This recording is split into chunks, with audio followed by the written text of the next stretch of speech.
2014년 주식투자 시작 후에 7년 만에 수익이 한 2,200배를 만드셨다고 하던데. 네. 저는 진짜 부산 투자해가지고 수익을 내고 있는 분들을 한 명도 못 봤어요.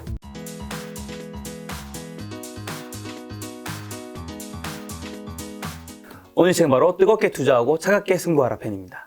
저자님을 제가 좀 찾아보니까 유튜브에서는 거의 이제 영상이 없으시고 딱 증권사 한 군데에 이제 출연을 하셨는데 거기 출연하시게 된 계기가 이제 하나투자증권 2021년 실전투자대 1억 리그에서 1위, 그 다음에 2019년 키움 영웅전에서 실전투자대 1억 클럽에서 수익률 2위. 이렇게 이제 수상을 하셔서 이렇게 이번에 책도 이제 내고 하셨던 건데 실전 투자대에서 어쨌든 수상을 했다면 사람들이 굉장히 투자 굉장히 잘하실 거 당연히 생각을 할 텐데 혹시 실전 투자대 수상 비결 가볍게 혹시 얘기해 주실 수 있나요? 사실상 주식 투자를 많은 분들이 하고 계시는데 단기간에 수익을 크게 내는 게 굉장히 어려운 상황이에요. 투자대에서 수익을 내시는 분들은 뭐 그쪽에 재능이 있으신 분들도 있겠지만 뭐 저 같은 경우에는 마침 이제 제가 투자했던 종목이 딱 그 시점에 올라줬기 때문에 가능하지 않았을까 그렇게 생각을 하고 있습니다. 지금 저자님 말씀은 실전 투자대에서 2번이나 1등과 2등을 했지만 운임적인 부분이 굉장히 많았다. 그렇죠. 그렇게 보고 있어요. 근데 어쨌든 이런 대회 참가한 사람이 수천 명, 많게는 수만 명 될 수 있을 텐데, 이런 데서 수상을 하려면, 뭐가 좀 필요한 건가요, 혹시? 저 같은 경우는 실질적으로 뭐냐면 내가 이제 주식 투자 대회에서 보통 이제 투자 대회가 3주, 4주 하는 경우도 있고, 긴 경우에는 두 달 정도 하는데요. 그래서 이제 단기적인 그 기간 동안에 내가 수익을 갖다가 크게 내겠다. 이 자체가 불가능하다고 생각을 해요. 단지 뭐냐면 종목의 성장이라든가 기업의 성장이라든가 그게 집중하다 보면 그 결과값으로 수익이 크게 나지 않나 그렇게 생각을 하고 있습니다. 근데 단기적으로 투자하는 거가 굉장히 좀 별로 안 좋게 생각하시는 것 같은데 실전 투자대에 나가신 이유는 뭐예요, 그럼? 혹시나 몰라서 그러죠. 저 같은 경우는 책 내용 보시면은 저는 이제 단기 투자하지 말아라 그런 걸 주장하고 있는데 그 당시에 이제 제가 가지고 있던 종목이 지금도 가지고 있어요. 그렇기 때문에 뭐 예를 들면은 기업의 경우도 마찬가지지만 뭐 단기 이익을 지나치게 추구하는 기업들은 장기 이익에 있어서 제대로 이제 성장하지 못할 가능성이 굉장히 크거든요. 왜 그러냐면 장기적으로 성장하기 위해서는 기본적으로 이 R&D라든가 뭐 실비 투자라든가 그런 것도 해야 되지 않습니까? 뭐 직원 복지라든가 그 직원에 대한 교육 이런 부분들에 대해서도 관심을 가지고 가야 되는데 이익을 지나치게 쫓다 보면 그런 부분들을 놓칠 수가 있어요. 그렇게 되면 단기적으로는 이익을 얻을 수 있을지 모르겠지만 장기적인 이익을 얻을 수 없다. 마찬가지로 개인의 경우에도 마찬가지로 지나치게 단기 이익을 쫓다 보면 장기적으로 사람을 잃는다든가 그다음에 자기 투자를 통해서 이제 성장을 해야 되는데 책을 사보고 예를 들면 교육을 받아야 되고 그러지 않습니까? 그래서 이제 단기적인 이익을 지나치게 추구하다 보면 장기적으로 이제 성장하지 못하게 되는. 실질적으로 이제 그 주식 투자에 있어서도 마찬가지로 뭐 지나치게 이제 그 짧은 이익 그걸 추구하다 보면 그 텐베거라든가 길게 성장하는 종목들을 놓칠 수가 있어요. 대다수의 투자자들이 너무 지나치게 단기 이익을 추구하다 보니까 길게 이익을 가져가지 못하는 그런 문제점들을 안고 있거든요.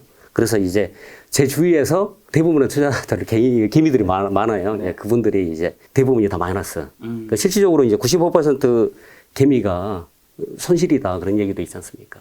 그처럼 투자에 대한 관점을 좀 제대로 갖는 게 중요하다 그렇게 생각을 하고 있어요.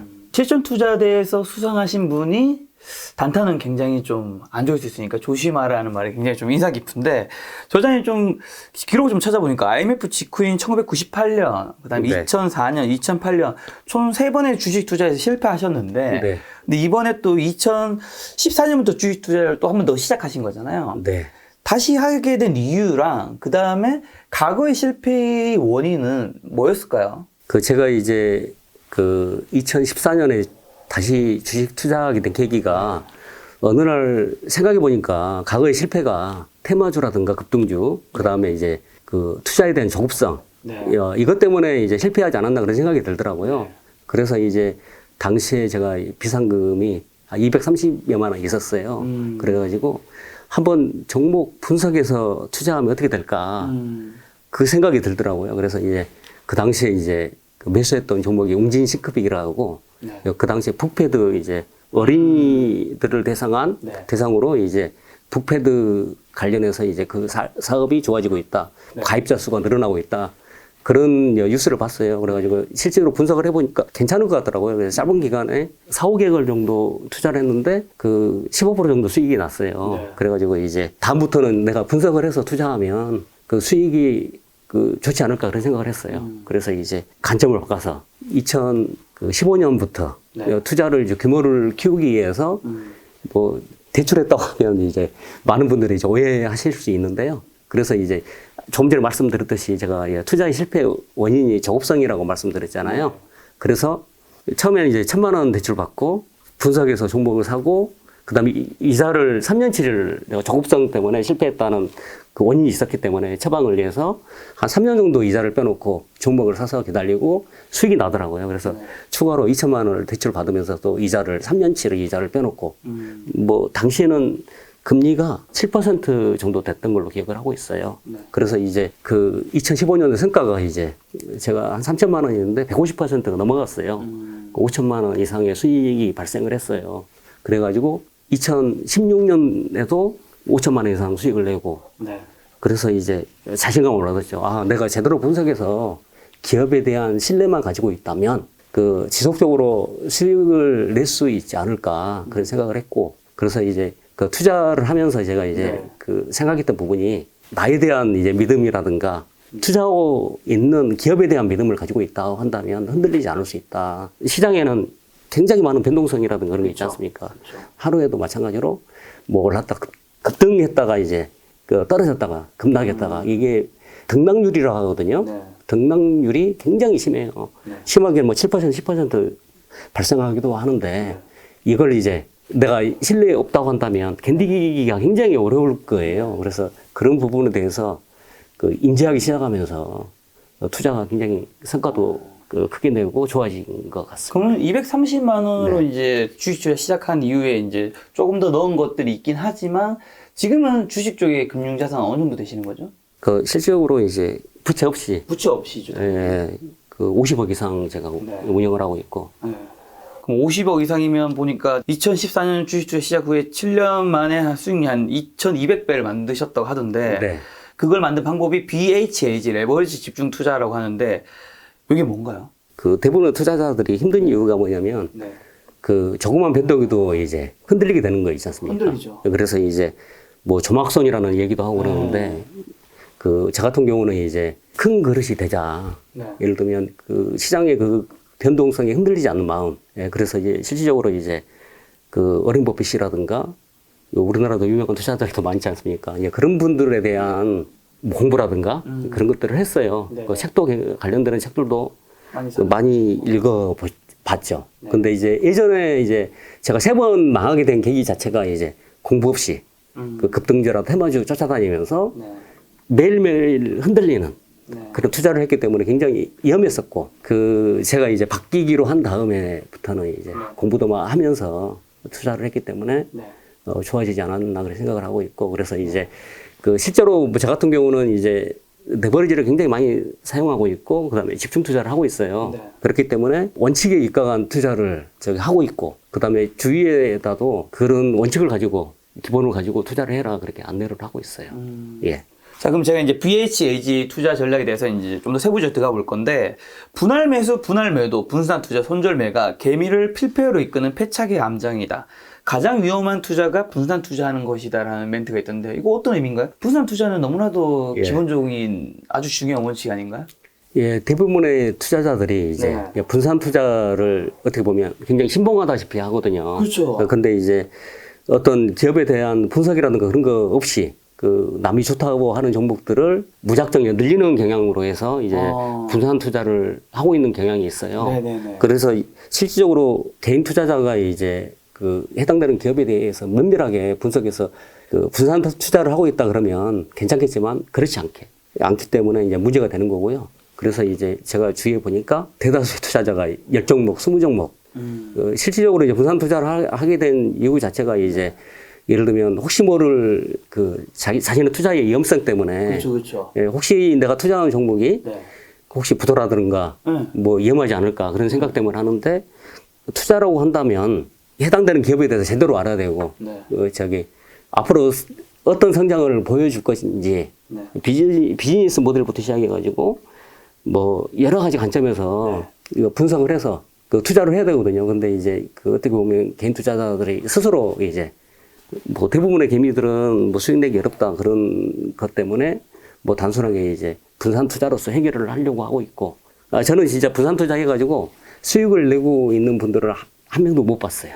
왜 그런 문제가 발생하냐면 그 어떤 이제 시중에서 얘기하는 분산 투자를 해라 그런 부분에 대해서 전제가 이제 뭐 기업 분석이라든가 그런 걸 전제하에 분산 투자를 해라 그렇게 받아들여야 되는데 무작정이냐 분산 투자를 하고 있다는 거예요. 그렇기 때문에 수익을 내기 어려운 게 아닌가. 저자님 말씀은 내가 공부를 열심히 하고 한 다음에 이제 좋은 종목을 분산 투자하는 것과 근데 내가 그런 거 기업은 잘 모르지만 또 이런 방송이라든가 신문에서 이런 거 나온 거 보고 괜찮다고 하는 거를 나눠 이제 분산 투자하는 거는 진짜 분산 투자로 보기가 좀 힘들다. 예, 만약 분산 투자를 한다 하더라도 그 적정한 통제 범위가 있다고 생각하거든요. 그렇죠. 예, 그래서 실질적으로 뭐냐면 주식을 사서 그 살 때는 이제 충분히 분석해서 사야 되고, 그다음에 그 나름대로 이제 그 시나리오 계획에 의해서 뭐 앞으로 이 회사가 어떻게 될 것인가 모니터링까지 다 해야 돼요. 그래가지고 만약 어떤 문제가 있으면 그 회사에 대한 투자 처리라든가 그렇게 할 수도 있지 않습니까? 근데 이제 가도 분산 투자는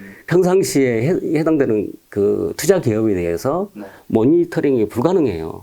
그렇기 때문에 전부 다 방치하다시피 해서 이제 실질적으로 이제 그 회사의 성장성이라든 그런 걸 감안하지 않고 처음부터 누가 좋다고 해서 샀겠지만 그 방치하다 보니까 이제 그 마이너스가 크게 나 있고 그런 영향이 큽니다. 그러면 지금 저자님은 이제 주식 쪽에 50억 정도 자산을 운영하고 계신 거잖아요. 네. 저자님은 이제 레버리지까지 활용하고 계시겠지만 저자님이 지금 몇 종목 정도 가지고 계시죠?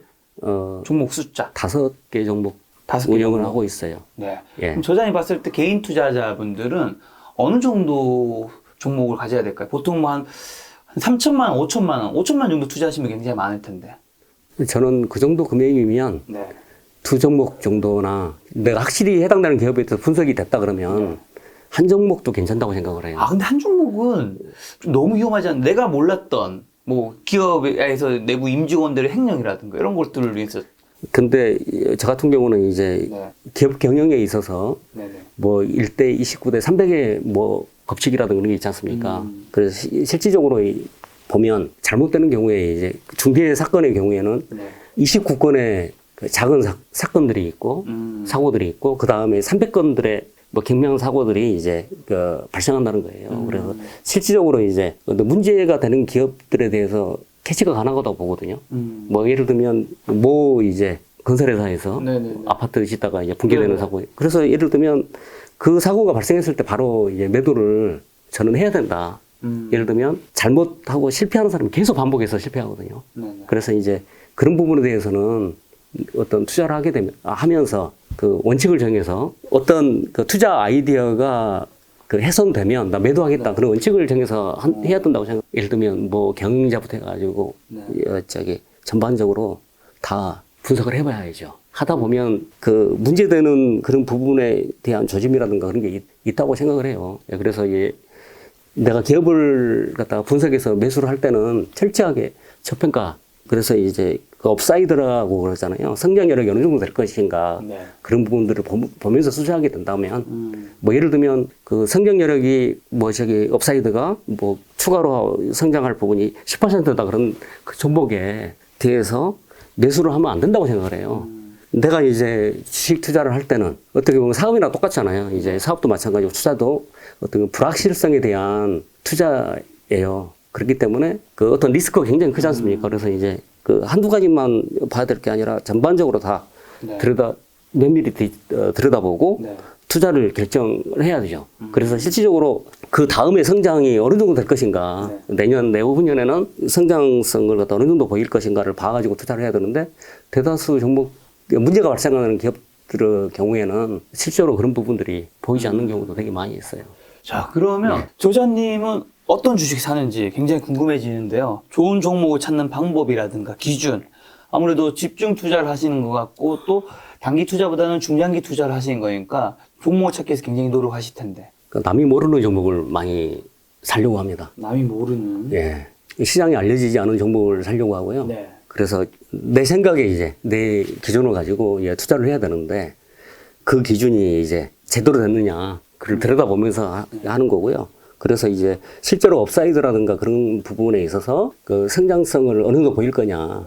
그래서 이제 실제로 이제 산업 관련되는 산업 보고서부터 시작해가지고 뭐 기업 리포트, 기업의 IR 자료, 그다음 사업 보고서 이런 부분들을 면밀히 보고 네. 그다음에 향후 이제 트렌드가 어떻게 바뀔 것이냐를 들여다보면서 투자 계획을 세워서 이제 집행을 하는데 봐야죠. 계속 끊임없이 그 기업에 대해서 관심을 가지고 모니터링하고 주식 담당자하고도 전화 통화도 하고 그렇습니다. 그래서 이제 뭐 하나의 예를 들어주면 뭐 신규 채용을 한다든가 뭐 설비 투자 네. 그런 부분에 대해서 이제 하는 기업들을 좀 유심히 바라보고 있는 상황이고요. 네. 그래서 진짜 성장성이 있다고 생각한다면 과감하게 이제 집행을 하고 있어요. 그럼 그렇게 투자를 했던 지금 2014년부터 2022년까지 수익을 냈던 사례를 하나 가지고 오늘 좀 예시를 들어주신다면 좀 더 와닿을 것 같은데. 작년에 이제 국순당이라든가 그런 부분도 이제 4,000원대 사가지고 이제 얼마 전에 10,000원 넘겼다가 지금 왔다 갔다 하고 있는데 계속 보유하고 있고 뭐 DI라는 종목이 있어요. 네네. 그 종목 같은 경우도 이제 4,000원 초반에 해서 지금 10,000원 갔다가 이제 8,000원대 왔다 갔다 하고 있는데 그 종목도 계속 보유를 하고 있고 네. 예, 그렇습니다. 그럼 국순당은 왜 보유하셨나요? 국순당은 굉장히 현금을 많이 가지고 있어요. 이보율도 굉장히 높고. 그러니까 일시적으로 이제 그 어떤 그 내부적인 문제 때문에 네. 적자를 기록했는데 네.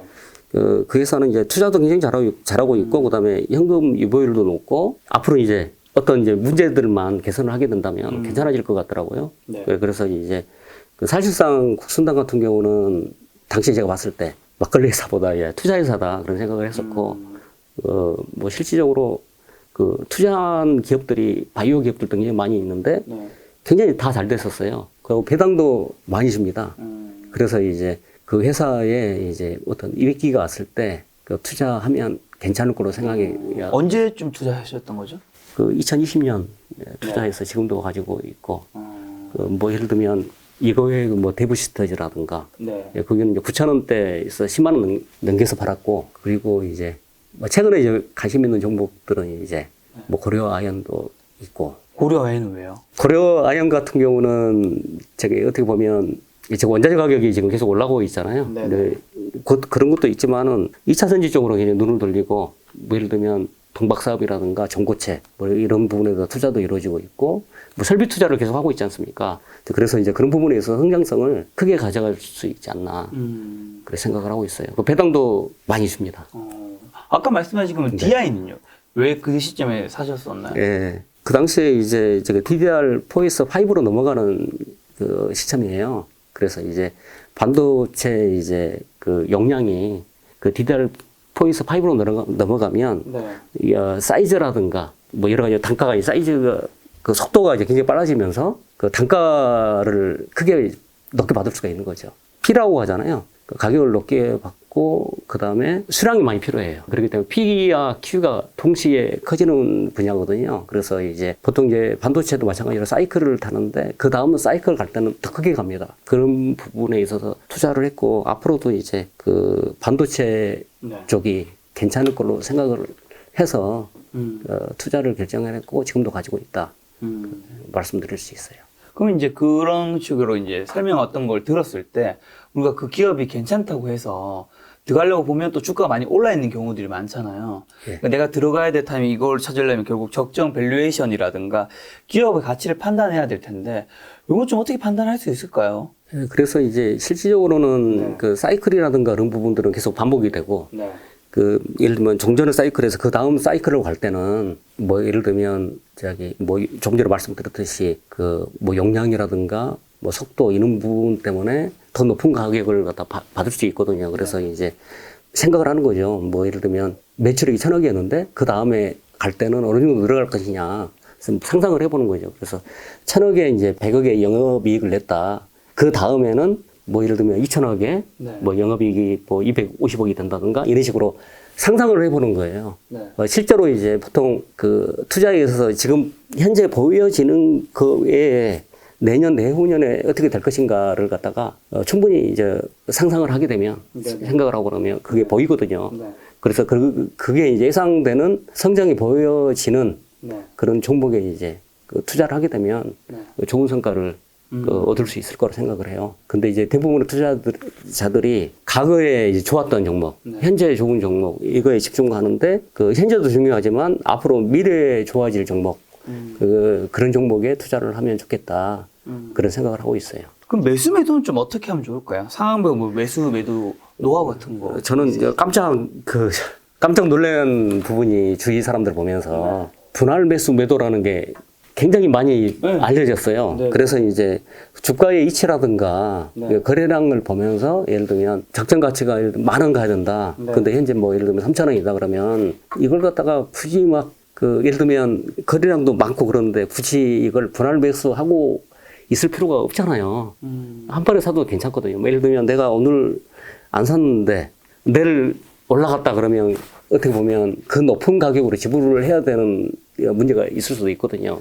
그래서 가격이 굉장히 싸다 그러면 그리고 거래량이 충분하다 그러면 한 번에 이제 전량 매수도 할 수 있는 거고요. 그 다음에 가격이 싼데도 불구하고 거래가 이제 크지 않다 그러면 내가 이제 그 투자 규모에 따라 다르겠지만 예를 들면 1,000만 원이다 그러면 그냥 당일에 한번 사도 되죠. 근데 투자 규모가 1억이다 그 이상이 된다 그러면 나눠서 산다든가 네. 그때마다의 뭐 투자 환경이라든가 내가 이제 매수하려고 하는 기업의 가치 가격 이런 부분들에 대해서 이제 고려하면서 사야 되는데 무작정 분할 매수가 최고이냐 그렇게 이제 가격은 계속 올라가고 있는데 네. 매일매일 분할 매수하는 사람을 제가 봤어요. 왜 그렇게 하고 있냐 그랬더니 분할 매수를 해야 된대요. 그런 식으로 이제 기계적으로 이제 자기가 학습이 되다 보니까 네. 대다수 이제 개미들이 이제 무작정 예를 들면 분산 투자를 한다든가 분할 매수를 한다든가 그다음에 텔레비전이라든가 우리 기회에 익숙했던 기업들을 그냥 산다든가 우량주라고 해가지고 그래서 이제 주식 투자에 있어서는 뭐 현재 미래에 좋아질 회사를 갖다 투자를 해야지 단지 우리 기회에 익숙하다고 해가지고 그 기업에 대해서 투자를 갖다가 결정해서 집행하는 것은 굉장히 바람직하지 않다. 그렇게 말씀드릴 수 있어요. 그럼 개미를 필패로 이끄는 좀 위험한 투자 개명 좀 어떤 게 있을까요? 분산 투자 이런 분할 매수 이런 것도 위험하다고. 저는 이제 얼마 전에 네. 이제 어떤 후배를 만났는데 네. 저한테 이제 주식 투자를 제가 잘한다고 생각을 해서 네. 뭐 종목을 좀 괜찮은 종목 하나 알려달라. 네. 그런 얘기를 하더라고요. 그래서 그 얘기를 했더니 세력이 들어왔냐 그렇게 얘기하는 거예요. 그래서 우리나라에서 이제 가장 문제점이 뭐냐면 세력에 의해서 그 주가가 올라간다. 실질적인 기업의 가치라든가 성장성 여부는 따지지 않고 세력이 들어와서 주가를 올려주느냐 그 여부에 따라서 하는 것 같아요. 그래서 이제 그런 부분은 굉장히 위험한데 특히 이제 기관이라든가 외국인이 사는 종목 이런 걸 따라하기 같은 경우 하지 않습니까? 그런 것도 굉장히 위험하죠. 그래서 기관이나 외국인 같은 경우 단타도 굉장히 많이 해요. 그 다음에 수급이 순식간에 바뀌기도 하고 갑자기 예를 들면 저도 초창기에 이제 따라서 했었거든요. 초창기에 따라서 하다가 실패한 이유 중에 하나가 계속 사다가 갑자기 매도로 바뀌어버리는 거죠. 네네. 그런 부분도 굉장히 위험하고 두 번째로는 우량주를 매수하라고 해가지고 조금 전에 말씀드렸듯이 무작정 이제 대기업주라고 해가지고 산다든가 네. 또 하나는 이제 장기 투자하라 그래가지고 무조건 사서 기다리기만 하면 해당되는 기업이 이제 성장을 한다 그렇게 생각하시는 분들도 있는 것 같아요. 그래서 아까도 말씀드렸듯이 살 때는 이제 분석해서 사야 되지만 계속 이제 모니터링 해야 되는 거죠. 계속 성장하고 있는지를 봐야 되고 그렇지 않다고 하면 매도를 결정을 해서 예를 들면 매도를 결정할 때는 제가 아까 말씀드렸듯이 투자 아이디어가 훼손됐느냐 그 여부를 살펴봐야 되겠지만은 수익이 날 수도 있고 그렇지 않을 수도 있고 그러지 않습니까? 그 부분에 대해서는 생각을 해야 되겠죠. 장기 투자하라, 분산 투자하라도 말씀드렸고 저도 깜짝 놀랐던 부분이 이제 소문에 사서 뉴스에 팔아라. 네네. 그게 하나의 주식시장을 바라보는 관점 자체가 좀 약간 음흉하고 음모가 있는 듯한 느낌을 갖는 것 같아요. 그래서 주가의 수준이라든가 적정 가치 이런 걸 따지지 않고 뭐 해당되는 기업의 뭐 공시라든가 이런 게 뭐 수주 공시 뭐 예를 들면 관련되는 뉴스 나오면 그냥 팔아버리는 사람들도 되게 많이 있어요.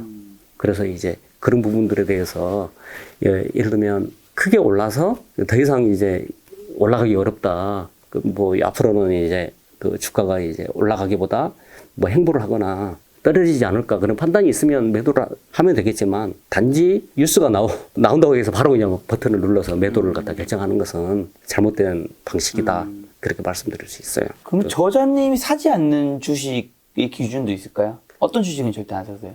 뭐 자본시장 주식시장에서 계속해서 이제 예를 들면 뭐 11이라든가 BW라든가 그런 걸 발행을 한다든가 이 말씀을 드리고 싶은데요. 여러분도 아실 거예요. 부채 비율이라든가 그 성장성이 어려운 그런 기업들이 있어요. 근데 이제 그런 기업들에 대해서는 사지 않아야 된다. 이런 것들은 다 알고 있음에도 불구하고 단지 테마주라는 이유로 사시는 분들도 굉장히 많이 있거든요. 그게 굉장히 문제고 이제 그 무엇보다 이제 최근에는 이제 우려하는 부분이 이제 그 경영 승계가 이루어질 때 주가가 올라가기 굉장히 어려운 것 같아요. 어떻게 보면 이제 상속 문제라든가 그런 게 있어서 그런데 그래서 그런 경영 승계가 이루어지는 기업들은 조심하는 편이에요.